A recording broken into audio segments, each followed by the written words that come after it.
Good morning again. This is Gas 109, and this is part 2. And the topic for this section is Graham's Law. And I had the spelling wrong when I first wrote it, so I had to go back and check. And your homework for this is still just the gas test review. And before I get started with the law, I just wanted to do a quick side note of the two vocabulary words. One is diffusion and the other one is effusion. So anyway, diffusion is the movement of any particles from high concentration to low concentration due to random motion of the particles. So things tend to move from an area of high concentration to an area of low concentration. So where there's a lot of, and it's really crowded, things tend to move away from that. Particles tend to move away from crowd. Okay, and second is effusion, and that is just a specific type of diffusion where a gas leaks through a pin-sized hole into a vacuum. And I'm gonna draw a picture to kind of clarify that. So you could have a vessel of some kind, and the vessel would have a barrier in it, and in the barrier would be a pin-sized hole. And in one side of the container, there is a vacuum. That doesn't mean like a Hoover vacuum. That means there is no there's no matter in there, like no air. So we'll say no air. And on this side of the container, there would be a gas. And so we would show it like this.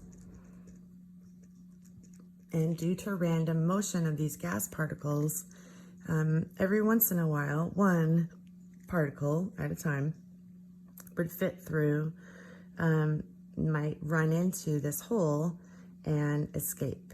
So eventually, over time, the molecules go from this area of really high concentration to an area of low concentration, which is out here in the vacuum, okay?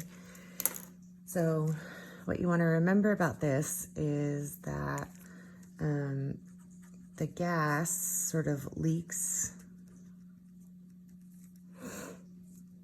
out at a certain rate.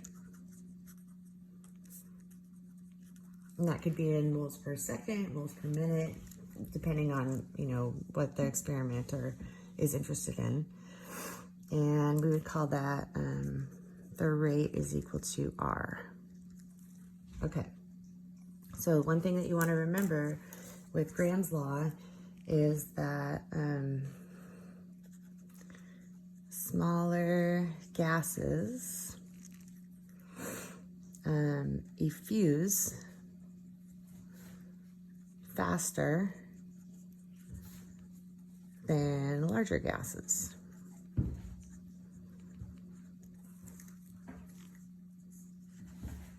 And that is not because the smaller gases fit through the hole more easily, which is what I always thought, when somebody told me this, but the smaller gases effuse faster than larger gases, and that is because the smaller gases are moving faster at a given temperature.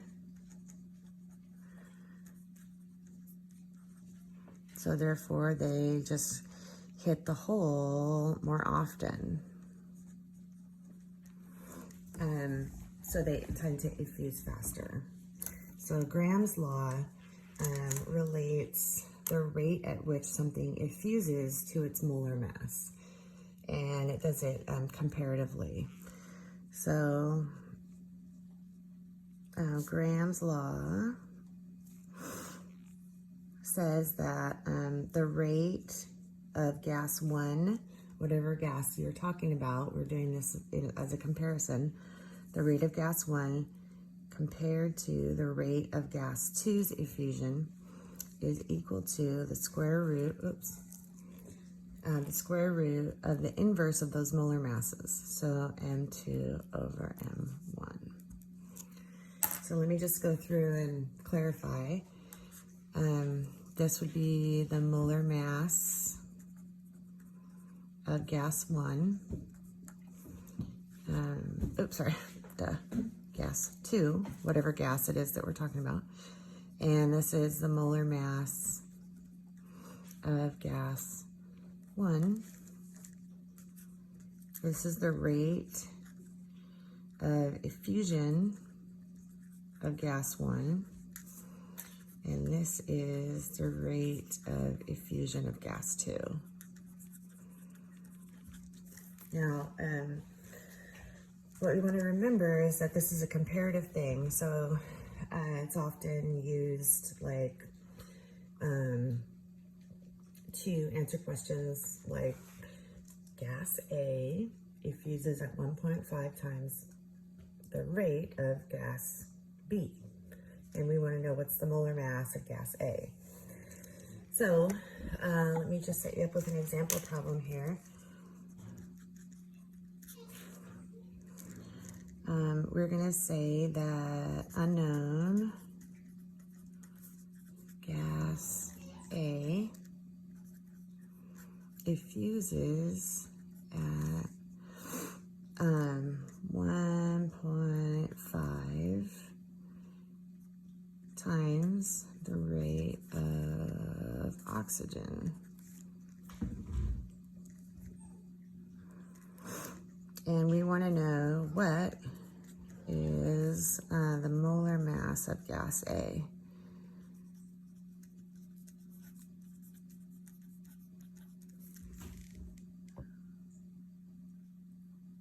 Okay, good. Not my phone died.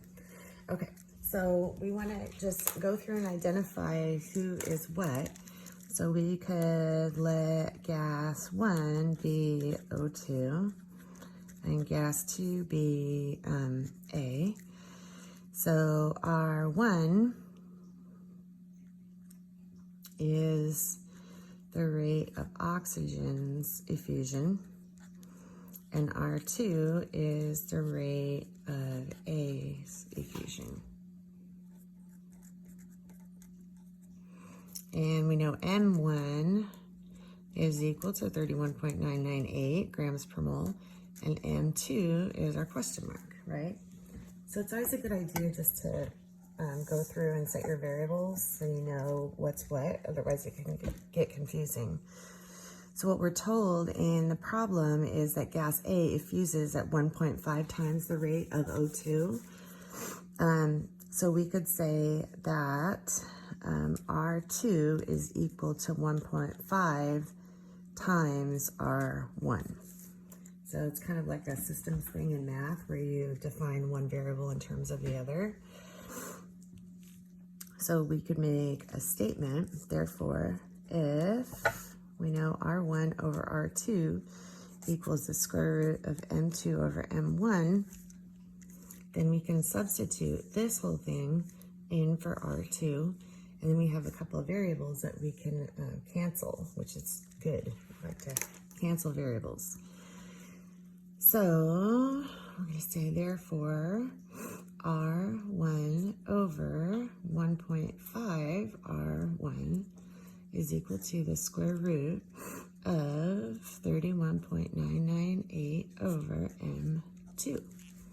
So we have two variables here, and luckily, since we defined our rates in terms of our rate 2 in terms of rate 1, we can cancel this.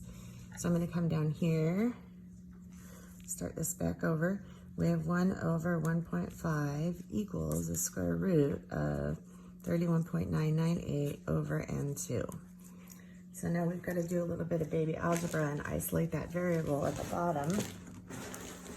And my trusty calculator here. We would go 1 divided by 1.5. And we get 0.667 equals the square root of 31.998 over M2. And then we're going to square both sides. And so let's see, x squared. So we get 0.444 equals 31.998 over M2. Okay, so we're going to multiply M2 by M, or we're going to multiply our rate ratio here of M2 by M1, and, or sorry, M2 on both sides. So we're going to go 31.998 and divide by 0.444.